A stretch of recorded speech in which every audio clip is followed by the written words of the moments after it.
Chapter 11. Broken, burned, and washed away, the town disappeared beneath the waves, a new-found home to build again, for one to grow and others to tame. The elongated silhouette of Tin Can Crud hung in the air for what seemed like an eternity. A twinkling stream of precious stones and gold sparkled across the sky behind him. The last remnants of his prized stuff trickled from the confines of the old tin can hat, which he clung to desperately. He clenched his tightly shut eyes as he fell towards the rampaging wave. Meanwhile, the old tin bath came rattling down a small alleyway, clattering off the narrow walls. Its passengers clung to each other as tightly as they could. Suddenly, from above fell Tin Can, who landed on top of the tightly packed tub riders. The overloaded bathtub bobbed up and down the rising swells of water, leaving the crumbling remnants of Scruffyness far behind. Where the town once stood now swirled a gurgling garbage whirlpool. The cold of the night crept quickly upon the shivering Scruffs, who huddled together for warmth as the old tin tub carried them further downstream. One by one they fell asleep, gently rocked by the motion of the settling waters. The next morning Munch was woken by the gentle heat of the sun's rays, dancing slowly across his furry face. He stretched his arms out over the sides of the bathtub and stretched out a long, gaping and toothy yawn. Suddenly, he realized that the bath was no longer moving. He shook the Sprig and the Scruffs, who were sleeping upon his large belly, off and over the sides of the tub. After scrambling to stand, he leapt from the grounded bathtub onto the neatly pebbled shore of a place he didn't recognize. The tub riders picked themselves up out of the mud and gathered upon the river bank.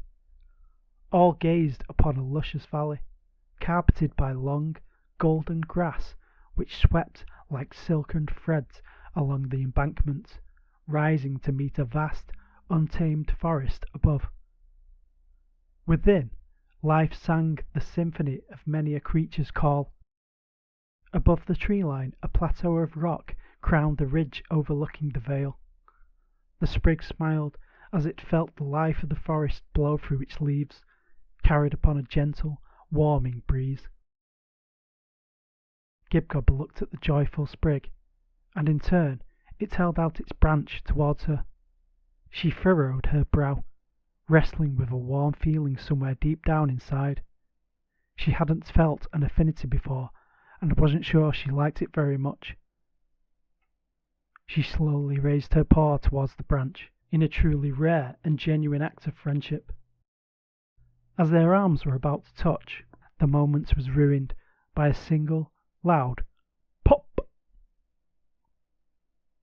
Tin Can had found that all of his precious stuff had fallen out of his hat during his daring leap. However, there was something still rattling around its bottomless depths. After hopefully rummaging around the various compartments within the old, bottomless hat, he found one last bottle of Scrag's bin-juice tonic. Without wasting a second longer, he clawed at the stopper and shook the bottle, building up the pressure until it exploded with a deafening bang. When Gibgob saw the bottle, the warm feeling inside her disappeared as fast as free stuff on a Scruff's day off. A familiar, old feeling returned. Her selfishness and greed erupted from within. It made her want the bottle more than anything she had ever wanted before. It had to be hers. She pounced towards Tin Can and grabbed the bottle. They wrestled it back and forth until Gibgob finally managed to snatch the glass vessel from his paws. She pushed him to the floor, then raised the bottle triumphantly into the air. "It's mine! It's all my stuff!" she cried, then cackled maniacally before gulping down the very last bottle of bin-juice tonic. She smiled a wide, sinister grin, then turned her head towards the Sprig who still held its branch out towards her. Gibgob hissed at the sprig, leaping menacingly towards it. Before she could grasp the small shrub, it rustled away through the golden grass and disappeared into the woods beyond.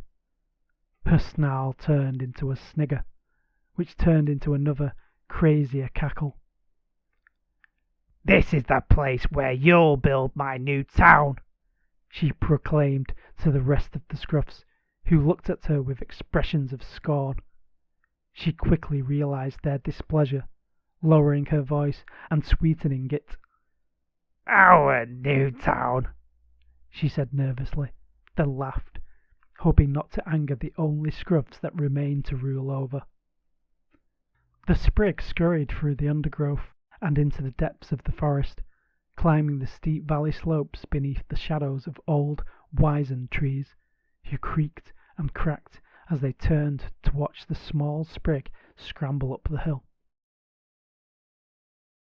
When the sprig reached the top, it wore an expression of hopeful excitement upon its flowering face, expecting to see Grandrasil swaying in the breeze.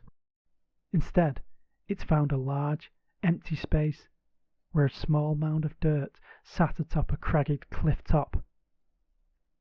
The saddened sprig clambered up onto the rocks, which faced out over the valley. Far below, the small, furball-shaped Scruffs were dragging the bathtub onto the shore, whilst Gibgob stood inside it, barking orders at the others.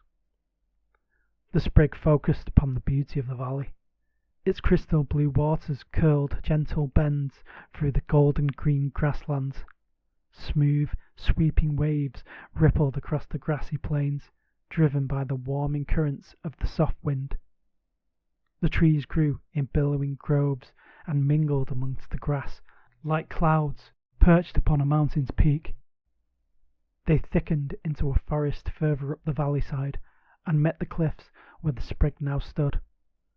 The birds sang softly and sweetly, and the animals of the forest wandered peacefully through the rays of sunlight which scattered between the glistening leaf canopy above.